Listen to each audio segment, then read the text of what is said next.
சாந்தியும் சமாதானமும் நம் அனைவரின் மீதும் உண்டாவதாக. எல்லா புகழும் இறைவன் ஒருவனுக்கு. நம்ம தொடர்ந்து நிலவரங்களை பார்த்துட்டு இருக்கோம். இன்னைக்கு வந்திருக்கக்கூடிய சில முக்கியமான தகவலை பார்க்கலாம். அதுலேயும் நெத்தன்யாஹுடைய தரப்புலேருந்து ஒரு 2 வீடியோக்களை இன்னைக்கு பகிரங்கமாக அவர் வெளியிட்டிருக்காரு. ஒன்று காசாவுக்கு, இன்னொன்று ஈரானுக்குன்னு விட்டுருக்காங்க. என்ன சொல்லியிருக்காங்க அப்படிங்கிறத பார்க்கலாம். முதல்ல காசாவுடைய நிலவரம் பார்க்கும்போது, நேற்றும் வான் தாக்குதலில் பல மனிதர்கள் கொல்லப்பட்டிருக்காங்க.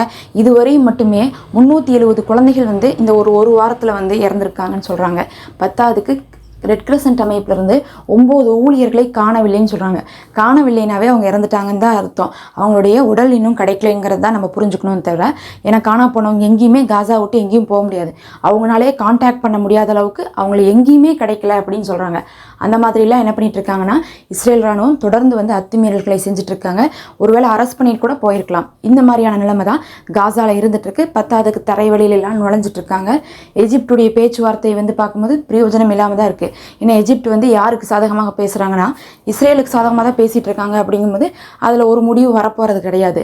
மறுபக்கம் இன்றைக்கி அமெரிக்காவில் ஒரு புது பிரச்சனை வந்திருக்கு. என்ன பிரச்சனைன்னு பார்த்தா, அங்கே பார்த்திங்கன்னா அவங்க தனியாக ஒரு தளம் வச்சுருப்பாங்க. எப்படி வாட்ஸ்அப் இருக்கோ, ஃபேஸ்புக் இருக்கோ, அந்த மாதிரி பார்க்கும்போது அவங்க சீக்ரெட்டாக ஒரு தளம் வச்சுருக்காங்க.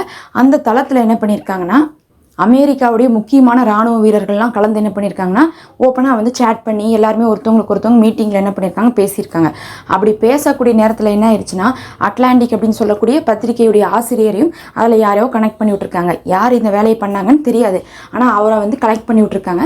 கனெக்ட் பண்ண சமயத்தில் அவர் என்ன பண்ணியிருக்காரு, இன்னும் நம்மளை கனெக்ட் பண்ணியிருக்காங்க, இதில் வேற பேசிகிட்டு இருக்காங்களேன்னு சொல்லிட்டு பார்க்குறாரு. அவர் பார்க்கும்போது அங்கே இருக்கக்கூடிய அமெரிக்காவுடைய முக்கியமான ஆட்கள்லாம் என்ன பண்ணுறாங்கன்னா, பேசுகிறாங்க. எப்படி ஏமனை நம்ம தாக்க போகிறோம், என்னென்னலாம் செய்ய போகிறோம் அப்படிங்கிறதெல்லாம் பேசிடுறாங்க. பேசினதுக்கு பிறகு தான் என்ன ஆகுதுன்னா, இந்த ஒரு தாக்குதல் நடக்குது. 2 மணி நேரம் கழிச்சு தான் ஏமனில் ஒரு பெரிய தாக்குதல் நடந்து மக்கள்லாம் இறந்தாங்க பாருங்கள், நிறைய பேர். அந்த தாக்குதல் அதை பற்றி இன்றைக்கி அட்லாண்டிக் நியூஸில் ஒரு ஃபுல் தியரியே போட்டாங்க. அதை போட்டதுக்கப்புறம் அந்த டாக்குமெண்ட்ரியை பார்த்துட்டு இன்றைக்கி எல்லா கொஸ்டினும் அமெரிக்காவை நோக்கி திரும்பி இருக்கு. ட்ரம்ப்புக்கு கூட அதுக்கு பதில் சொல்ல முடியாமல் திணறக்கூடிய நிலைமை வந்திருக்கு. யாரோ இதை தெரிஞ்சே ஹேக் பண்ணுற மாதிரி தான் என்ன பண்ணியிருக்காங்கன்னா, இவரை அதில் அமைச்சு விட்டாங்க. அதாவது அட்லாண்டிக் பத்திரிகையுடைய முக்கியமான ஆசிரியரை அந்த குரூப்பில் இணைச்சி விட்டு அந்த மீட்டிங் போகும்போதே சேர்த்து விட்டாங்க. இப்படி மீட்டிங்கில் அவங்க சேர்ந்துருக்காங்கன்னு கூட தெரியாமல், மீட்டிங் மூலமாக, அதாவது ஒரு வாட்ஸ்அப் குரூப் மாதிரி இருக்கக்கூடிய ஒரு மீட்டிங் மூலமாகவே என்ன பண்ணியிருக்காங்க, ஆன்லைன்லேயே எல்லாமே பேசி முடிவு பண்ணி தான் இவங்க என்ன பண்ணிட்டு இருக்காங்கன்னா, இப்போ ஏமன்லேயும் அதேமாதிரி காசாவிலாம் சில விஷயங்களை செஞ்சுட்டு இருக்காங்க அப்படிங்கக்கூடிய தகவல் இப்போ கசிஞ்சிருக்கு. என்னமோ இவங்களை எல்லாரும் ரொம்ப சீக்ரெட்டாக செய்கிறாங்க, நம்பர் 1 செய்கிறாங்க, இவங்கள்ட்ட இல்லாத டெக்னாலஜியா அப்படிங்கிற அளவுக்கு பேசிகிட்டு இருந்தா, ஒரு பக்கம் இஸ்ரேல் என்ன பண்ணுறான்னா, இராணுவத்துக்கு ஆளை வாட்ஸ்அப்பில் எடுத்துகிட்டு இருக்கான். இன்னொரு பக்கம் அமெரிக்கா என்ன பண்ணுறான்னா, எப்படி சண்டை போடலாம், எப்படி தாக்கலாம் அப்படின்னு சொல்லிட்டு இந்த மாதிரி ஒரு சோசியல் மீடியா குரூப்பில் உட்காந்துட்டு ஆளுக்கு ஒரு மூலையில் உட்காந்து என்ன பண்ணிட்டு இருக்காங்க, பேசிகிட்டு இருக்காங்க. இந்த அளவுக்கு தான் இவங்களுடைய லட்சணம் இருக்குதுன்னு சொல்லிட்டு இன்றைக்கி உலகமே தெரிந்திருக்கக்கூடிய நிலைமையாக இருக்குது. 10க்கு இதுக்கு பதில் சொல்ல முடியாத ஒரு நிலைமைக்கு ட்ரம்ப் முதல் கொண்டு அங்கே இருக்கக்கூடிய முக்கியமான ஆட்கள் எல்லாருமே ஆளாக்கப்பட்டிருக்காங்க.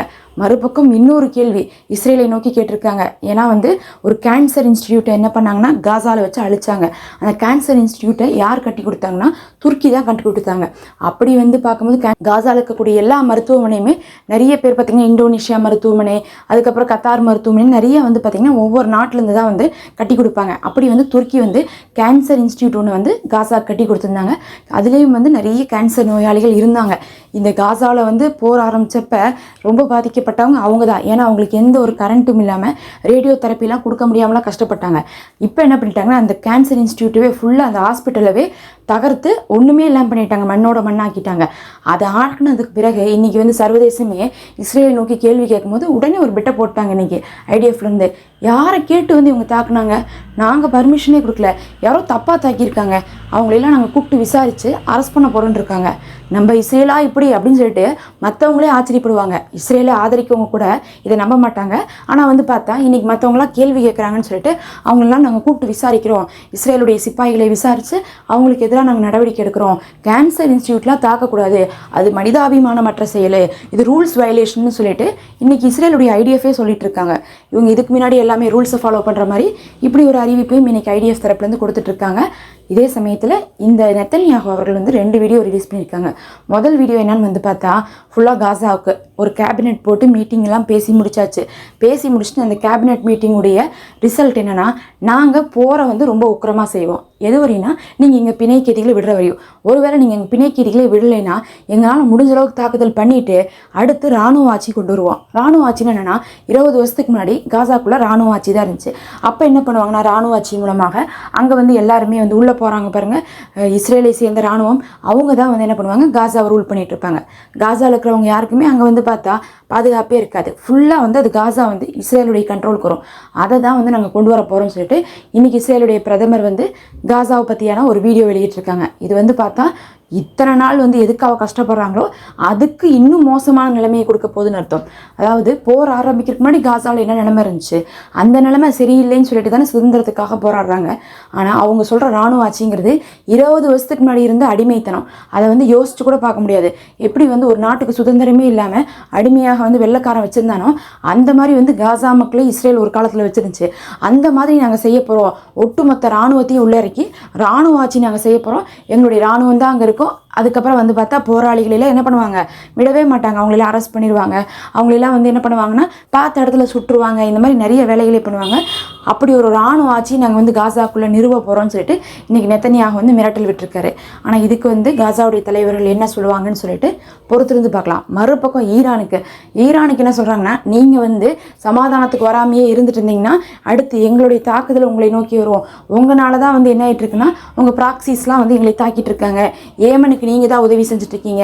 ஏமனுக்கு நீங்கள் உதவி செய்கிறீங்கனாவே ஏமனுடைய அடியை உங்களுடைய அடியாக தான் எடுத்துப்போம். அதனால் நாங்கள் வந்து ஏமனை மட்டும் இல்லை உங்களையும் இலக்கு வைப்போம் அப்படிங்கிற மாதிரி வந்து அமெரிக்கா இருக்கக்கூடிய தைரியத்தில் இஸ்ரேல் வந்து கொஞ்சம் புலம்பி வச்சுருக்காங்க. வேறு எதுவும் இல்லை. அப்படி ஒரு வீடியோ வந்து ஈரானுக்கு எதிராகவும் விட்டுருக்காங்க. அதுக்கு தான் ஈரான் சொல்கிறாங்க, சமாதானம்னு சொல்லிட்டு வாங்க, அதில் ரூல்ஸ் இருக்கட்டும், அப்போ நாங்கள் வரோம் சமாதானத்துக்கு. மிரட்டணும் அடக்கணும்னா வராதிங்க, அதுக்கெலாம் நாங்கள் பயப்பட மாட்டோம், எங்கள்கிட்ட எல்லாமே தயாராக தான் இருக்குன்னு சொல்லிட்டு இன்றைக்கி ஹராச்சி அவர்கள் என்ன பண்ணியிருக்காங்கன்னா பகிரங்கமாக சொல்லியிருக்காங்க. இந்த அமெரிக்காவுக்கும் இஸ்ரேலுக்கும் இப்போ என்ன பிரச்சனைனா, இந்த ஈரானை எப்படியாவது வந்து கூட்டிகிட்டு வந்து கையெழுத்து போட்டுட்டு சமாதானம்னு பேசிட்டு நீங்கள் போங்கன்னு சொல்லிட்டு அமுச்சு விட்டுட்டு நாம் என்ன பண்ணணும்னா மறுபடியும் ஈரான் மேலேயும் இன்னொரு பக்கம் வந்து ஏமன் மேலேயுமே வந்து என்ன பண்ணலாம், தாக்குதலை பண்ணலான்னு சொல்லிட்டு பார்க்குறாங்க. நீங்கள் தாக்குதல் பண்ணுறதுக்கு எதுக்கு நாங்கள் சமாதானத்துக்கு கையெழுத்து பண்ணோம்? இப்படி தானே நீங்கள் வந்து லெபனானில் பண்ணிகிட்ருக்கீங்க, கையெழுத்து வாங்கிட்டு தான் பாதி தாக்குதலை பண்ணிகிட்டு இருக்காங்க. அதனால வந்து இந்த தடவை ஈரான் கொஞ்சம் உஷாராகவே தான் இருக்கிறாங்க. இதுக்கு முன்னாடி வந்து கையெழுத்தெல்லாம் போட்டு கொடுத்துருக்காங்க பல வருஷத்துக்கு முன்னாடி. அப்போ வந்து போன தடவை ட்ரம்ப் ஆட்சியில் தான் வந்து என்ன பண்ணிட்டாங்கன்னா, ட்ரம்ப் கையெழுத்து போட்டிருந்தப்போ கூட என்ன பண்ணிட்டாருன்னா தாக்குதல் பண்ணிட்டாரு. அதில் வெறுத்து போய் தான் ஈரானு போங்களா, உங்களுக்கு கையெழுத்து போட்டு ஒன்று தான், கையெழுத்து போடாட்டினாலும் ஒன்று தான், எங்கள் மக்களுக்கு எப்படி இருந்தாலும் தாக்குதல் வரப்போது, பாதுகாப்பு இல்லை, நாங்கள் எதுக்கு கையெழுத்து போடணும்னு சொல்லிட்டு தான் அந்த விதிகளையெல்லாம் வந்து உடைத்திருந்தாங்க. அதனால தான் இப்போ என்ன பண்ணிட்டு இருக்காங்க, மறுபடியும் கூப்பிட்டுட்டு இருக்காங்க. இப்படி ஒரு பக்கம் நடந்துட்டு இருந்தா ஏமனுடைய தாக்குதல்கள் எல்லாமே சக்ஸஸ்ஃபுல்லாக தான் போயிட்டு இருக்குது அப்படின்னு சொல்லிட்டு ஏமன் தொடர்ச்சியாக அறிவிச்சிட்டு இருக்காங்க. பங்கம் விளைவிக்கக்கூடிய அளவுக்கான தாக்குதலை தான் பண்ணிட்டு இருக்கோங்கிறாங்க. இஸ்ரேல் இருக்கக்கூடிய பொதுமக்களே வந்து பார்த்தீங்கன்னா என்ன ஆயிட்டாங்கன்னா, வெறும் பிணை கைதிகளை மட்டும் கேட்டுட்டு இருந்தவங்க இப்போ ஏமனை நினச்சி வேற பயப்பட ஆரம்பிச்சிட்டாங்க. ராஜினாமா செய்யப்பட்ட சிம்பத்துடைய உளவு பிரிவு தலைவர் இருக்கார் பாருங்க, அவர் என்ன சொல்லிட்டு இருக்காருன்னா, இஸ்ரேல் இந்த போரை நிறுத்துறதுக்கான ஐடியாவே இல்லை அப்படிங்கிறத வந்து சொல்கிறனால மக்கள் இன்னுமே வந்து கொந்தளிச்சு போராடிட்டு இருக்காங்க.